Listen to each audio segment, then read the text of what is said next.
C'est le chef du gouvernement par intérim Claude Joseph qui a annoncé par communiqué l'assassinat du président haïtien Jovenel Moïse, dénonçant un acte inhumain et barbare. Jovenel Moïse, 53 ans, a été tué par balle dans la nuit de mardi à mercredi par des assaillants non identifiés qui ont attaqué sa résidence privée. La première dame blessée dans l'attaque a été hospitalisée. Depuis sa prestation de serment en février 2017, Jovenel Moïse était le président d'un pays en crise et en pleine déroute politique. 7 chefs de gouvernement se sont succédés durant son mandat. Le dernier Premier ministre en date, Ariel Henry, avait été désigné pas plus tard que lundi. Accusé d'inaction, le président a été confronté à une vive défiance d'une bonne partie de la population haïtienne et de ses rivaux politiques.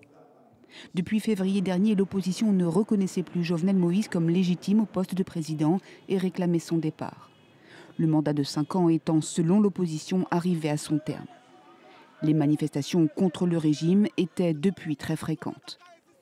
Le président, lui, jugeait qu'il lui restait 1 an supplémentaire, prenant en considération la date de prise de fonction officielle et non celle de la prestation de serment.